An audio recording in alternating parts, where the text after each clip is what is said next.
saudades de vocês. Estamos aqui através das mídias sociais dando continuidade aos nossos estudos. Nós estamos estudando os tempos modernos, a modernidade, a Idade Moderna. E como nós já vimos, esses tempos modernos foram marcados por profundas transformações que levaram à substituição do sistema feudal pelo sistema capitalista.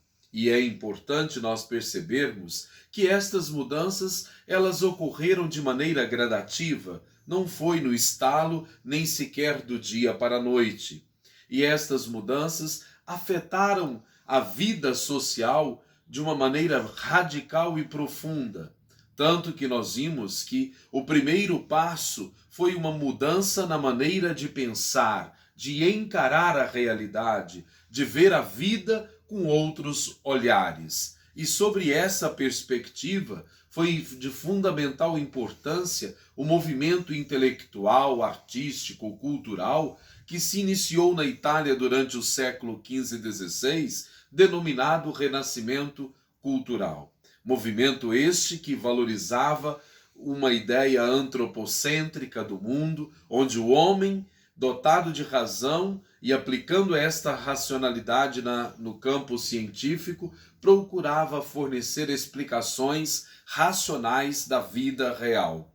E neste aspecto, nós vamos observar que o movimento renascentista não apenas inaugurou uma nova visão de mundo, mas possibilitou o ser humano a ter um domínio completo de outras técnicas e de conhecer o mundo sobre a ótica da razão e da ciência. Então, imbuídos por um espírito humanista de valorização do ser humano acima do sobrenatural, nós vamos observar que muitas mudanças também ocorreram. No aspecto político, nós aprendemos que houve a centralização do poder, a concentração do poder nas mãos de um único governante, no caso, o monarca, o rei. E aí deu origem aos chamados estados nacionais, ou estados absolutistas. E nós aprendemos que o absolutismo é uma forma de governo onde todo o poder está concentrado nas mãos do rei. E lembrando a todos vocês que vários teóricos defenderam que este poder deveria estar concentrado nas mãos do rei para que o rei pudesse fazer com que o reino por ele governado fosse um reino rico, independente, soberano e que conseguisse administrar as suas riquezas e demonstrar o tamanho do seu poder. O rei, por sua vez, preocupado com os aspectos econômicos, criou um conjunto de regras baseando-se numa total interferência nos assuntos econômicos. Esse conjunto de regras nós denominamos de mercantilismo. Mercantilismo este que foi marcado por uma profunda intervenção estatal na economia. Dentre as regras do mercantilismo, nós recordamos o colonialismo, a necessidade de buscar outros territórios para poder explorá-los. O metalismo, o incentivo ao acúmulo de metais preciosos. Daí a necessidade dos países irem em outros territórios para explorar os metais preciosos, sobretudo ouro e prata. Mas também não podemos nos esquecer de que era incentivado os países a terem uma balança comercial favorável, onde cada país deveria se esforçar o máximo para exportar mais e importar menos, ou seja, vender mais do que comprar. E também não podemos nos esquecer da regra do protecionismo alfandegário que controlava a entrada com o objetivo de fortalecê-la economicamente. E no rol destas medidas econômicas, nós não podemos deixar de aqui mencionar, meus caros alunos, que os tempos modernos foram marcados pelas grandes navegações. As grandes viagens marítimas empreendidas pelos países europeus entre os séculos XV e XVI. Mas qual a finalidade? Qual o objetivo destas navegações, destas viagens marítimas naquele contexto secular? É importante destacar para vocês que a Europa vivia um período de crise e, com isto, os países europeus procuraram encontrar, através destas viagens, uma saída para esta crise, uma válvula de escape. Então, coube a Portugal e Espanha liderar as grandes navegações e, em busca de novos territórios, de novos caminhos que pudessem levá-los até as Índias, onde eles pudessem obter as tão famosas especiarias. Lembrando a todos vocês que a busca por especiarias é exatamente pelo fato de que estas mercadorias elas tinham um alto poder lucrativo. Elas eram fundamentais na atividade comercial. E explicando para todos vocês, as especiarias eram produtos raros que dificilmente eram encontrados na Europa, mas eles eram obtidos no Oriente. Então, desde os tempos medievais, o acesso a essas mercadorias se dava através do comércio e das rotas comerciais estabelecidas com o Oriente, onde se localizavam as Índias. Neste sentido, eles iam em busca das especiarias, à procura de temperos como cravo, canela, noz moscada, gengibre, açafrão, entre outros, para dar sabor, conservar e disfarçar o gosto dos alimentos. Por isso, essas mercadorias elas eram altamente lucrativas. O próprio nome já diz, especiarias, produtos especiais, produtos raros, que eram obtidos no comércio com o Oriente.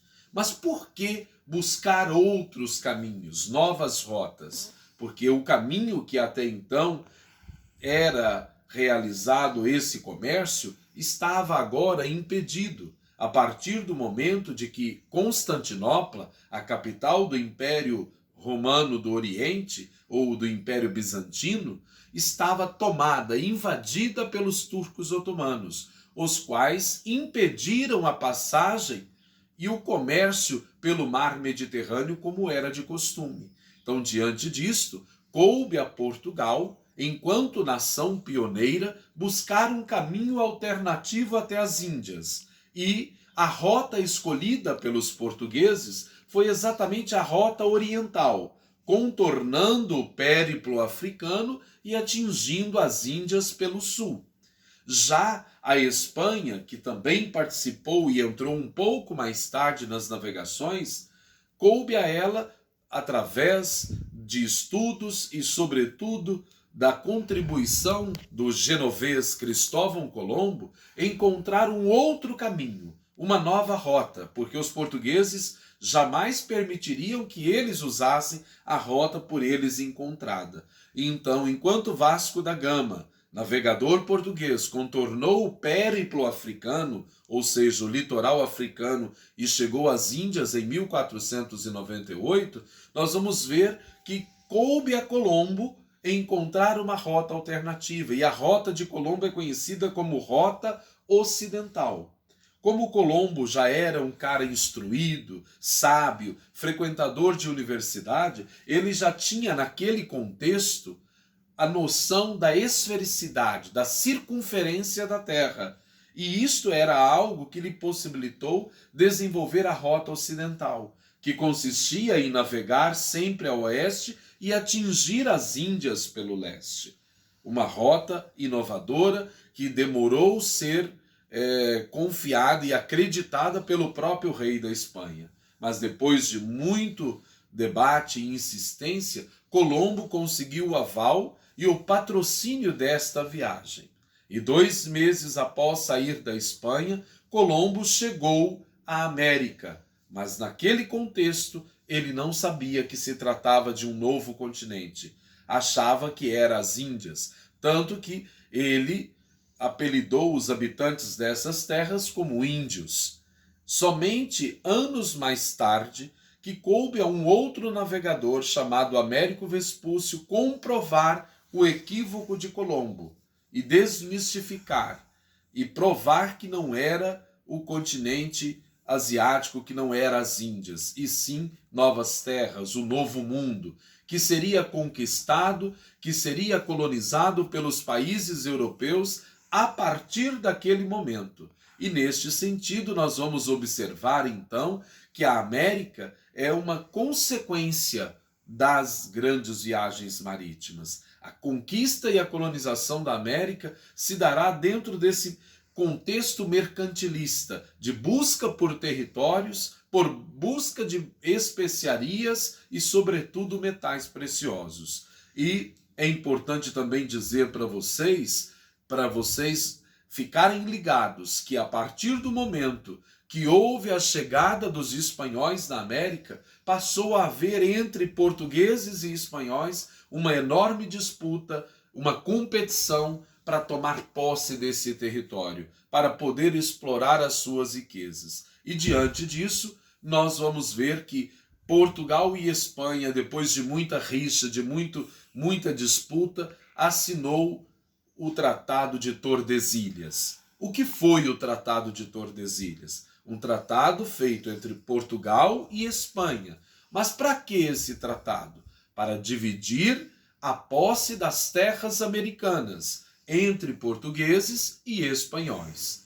De acordo com o Tratado de Tordesilhas, ficou estabelecida uma linha imaginária a 370 léguas a oeste das ilhas de Cabo Verde, que estavam localizadas no norte da África. Medindo 370 léguas, as terras que ficassem a leste pertenceriam a Portugal. As terras a oeste pertenceriam à Espanha.